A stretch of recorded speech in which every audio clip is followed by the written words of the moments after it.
Hello, everybody. My name is Peter, and I am a fourth-year San Jose student that's majoring in finance. And for my oral presentation, the topic I will be presenting is depersonalization and the derealization disorder. So what is DPDR? DPDR falls under the broad spectrum of dissociative disorder, which entails the feeling of disconnection from one's thought, memory, and reality. For my audience who have never experienced a dissociative disorder, that might sound very strange. You are obviously in control of your body and your mind. So how do you feel disconnected from it? I'll dive into that in just a second. So DPDR, it breaks down to two separate symptoms, where it's depersonalization on the left and derealization on the right. Patients who are suffering from DPDR would often experience both at the same time. And let's focus on depersonalization. That is usually the detachment from yourself, where a person suffering from it, they can feel like they're not in control of their body. And the feelings often described as if they feel like they are outside of their body and just watching events happening to them. Let me give a quick example. So, for example, if I, by the couple of weeks back, I had a DPDR episode myself, and that's what really inspired this whole topic. When I was interacting with people and when they talked to me, I wasn't taking in their information and processing through my head to come up with something to say it back to them. Rather than I was just taking information and my head is just auto-generating those words like ChatGPT, and then my mouth is just regurgitating everything my brain thinks of. So I lost that consciousness part where I feel present in that social interaction. The American Psychiatric Association describe it that they would people who are experiencing depersonalization is that they are observing their own body and their own thoughts rather than being a part of it. So on the right hand, we have derealization. So what's derealization? It's the feeling where they feel disconnected from the external world. Sometimes people may feel if the thing or the people around them are not real. And the patients experiencing from the symptom can also experience the loss of emotion, which can lead to distress and loss of social functioning. Typically, the symptom begin in early childhood. The average age of a person's first experience is only 16 years old. And typically, if you haven't had your first DPDR episode by the time you're 22 or 23, there's a very, very good chance that this is not going to happen to you. So how's this different from a psychotic disorder? People who are suffering from DPDR, they very typically recognize that the episodes are happening due to internal forces, not external. And there's a distinct differences between DPDR and psychotic issue, where in psychotic issue, people can mix reality with their imagination. Where in DPDR, you're not hallucinating. You just feel like you're completely outside of your body, but you still recognize that things are happening normally around you.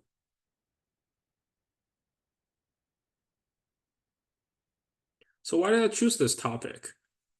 I want to tell my personal story of encountering this for the very first time about a month back. So I work as a banker for a very large corporation in the US. And just in early June, my work acquired a major competitor, and where my workload just shot up through the roof. I was under a lot of immense pressure, and many of my peers were quitting their role due to burnout, which just ended up having more work on my plate. In the meanwhile, my summer school is starting, and there was a lot of work because I was already behind on my college. I felt so burned out that one day in the middle of June, I decided to just call in sick, and I took a nap in the middle of the day. After I woke up from my nap, I feel like my whole world just changed. I felt like I never really woke up from my nap. Everything just felt very transient and dreamlike. And when going back to work, I feel like I was working as a robot. I was not in control of my body. And as I mentioned earlier, I was not processing thoughts. I was just coming up with the response in my brain and just regurgitating them. Often I felt like I was working as a robot, and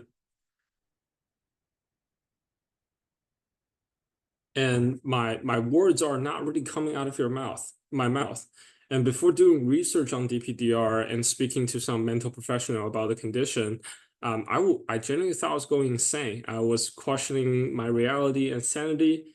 And as mentioned earlier, it was different from psychotic episode where patients, I was fully aware that uh, my feeling was not due to external factor, but just internal ones.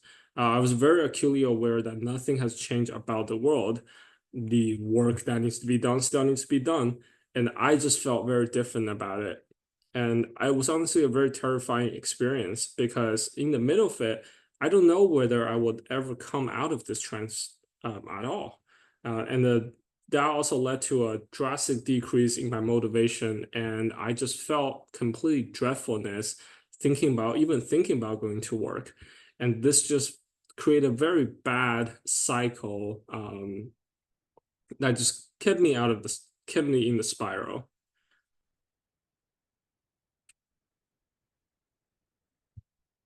So after digging into DPDR, I found some very alarming statistics. Clinically, about 1 to 2% of the general population suffers from DPDR. That alone is a very large number. However, apparently 50% of people, all people, half of you guys are watching, would experience a transient episode at some point of your life. Usually that would come from a time of immense stress, which I will get into why that happens to you in a second as well. That's why I think it's very important for me to talk about this topic because modern day society has a lot of high work stress. So what causes DPDR? There's a couple of prominent factors. One is stress, which is what led to me having the DPDR. Or if you have childhood trauma, or if you have previous history of mental disorder, such as depression, anxiety, that can contribute to your symptom as well. And one of the also most prominent factor is substance use. When you take hallucinogen or marijuana, sometimes when you have a bad episode, that bad episode might just never calm down.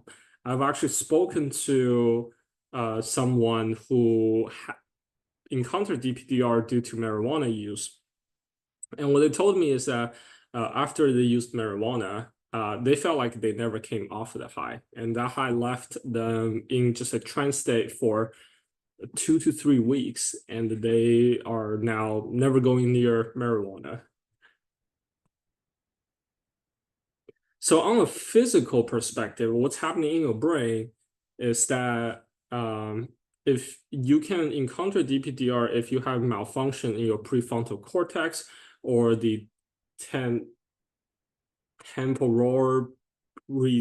junction, or if you have imbalance in your neurotransmitters such as serotonin or dopamine, they may also contribute to the symptom.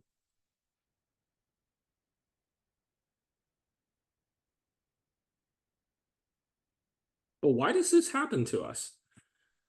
The reason that this happened to us is actually very interesting. DPDR can actually be triggered as a protective mechanism to distance yourself from reality, often to protect them from stress and trauma. This psychological defense allows individual to cope with situations that are too intense to face directly. And the reason that I was able to overcome it is due to the fact that I start understanding what DPDR is.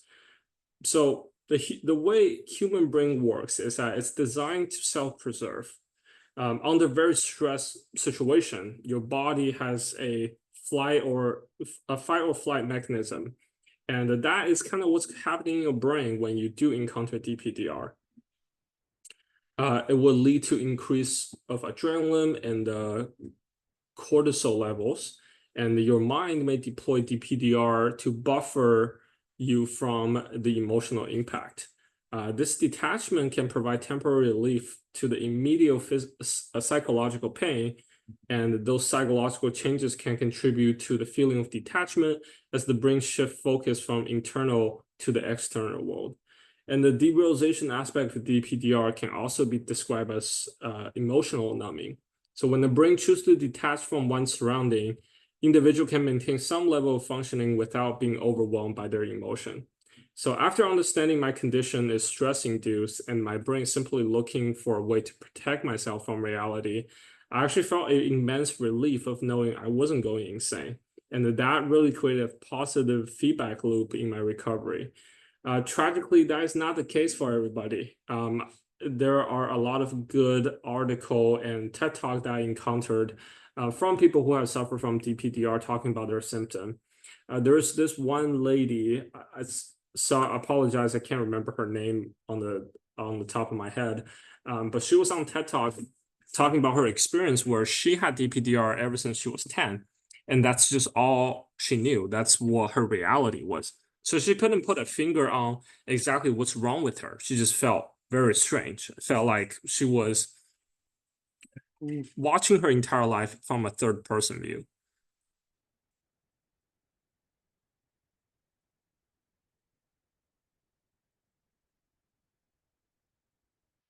Stress plays into one of the largest factor into triggering DPDR, and it's especially prevalent for the modern youth today.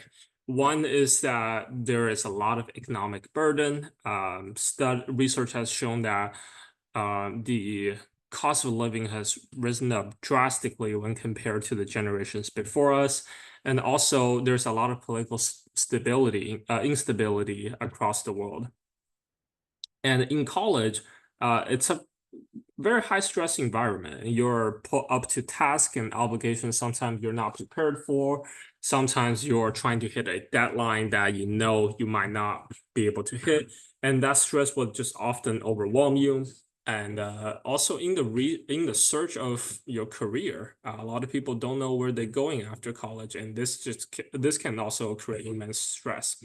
And when you are working, young professionals are also very vulnerable to burnout because the way our society is structured. Again, I work in financial institution, and sometime in a very busy season, I can get subject to 60 to 70 hour work week where I simply don't have any time to myself to unwind before getting kicked into the next week.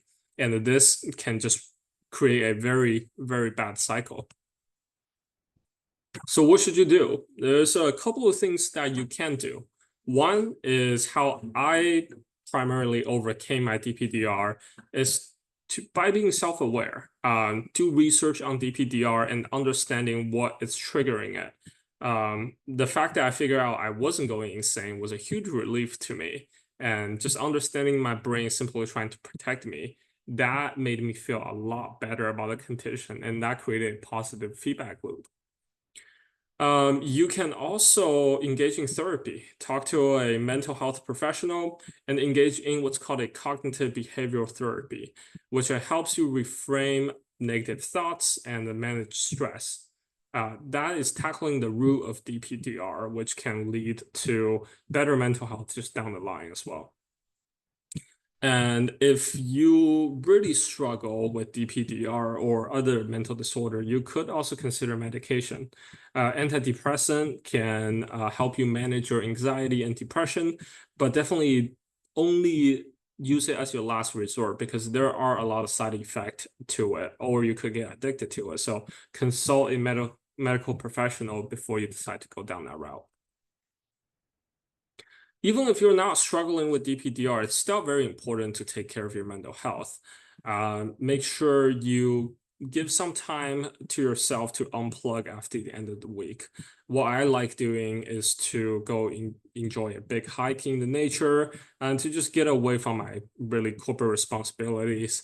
And human are social animals, so talking to friends about your symptom and just what you're going through in your life that you're struggling with or you're stressed out about can definitely help as well. And you can always see a doctor and see a medical professional regarding to your symptom. And the last thing is really to just stay active, be physically healthy as well. If you are a couch potato, you're way more likely to have mental health issues when compared to if you're usually active, going out to the nature and relaxing. All right, that is the end of my presentation, and thank you for watching. And here is my works cited page.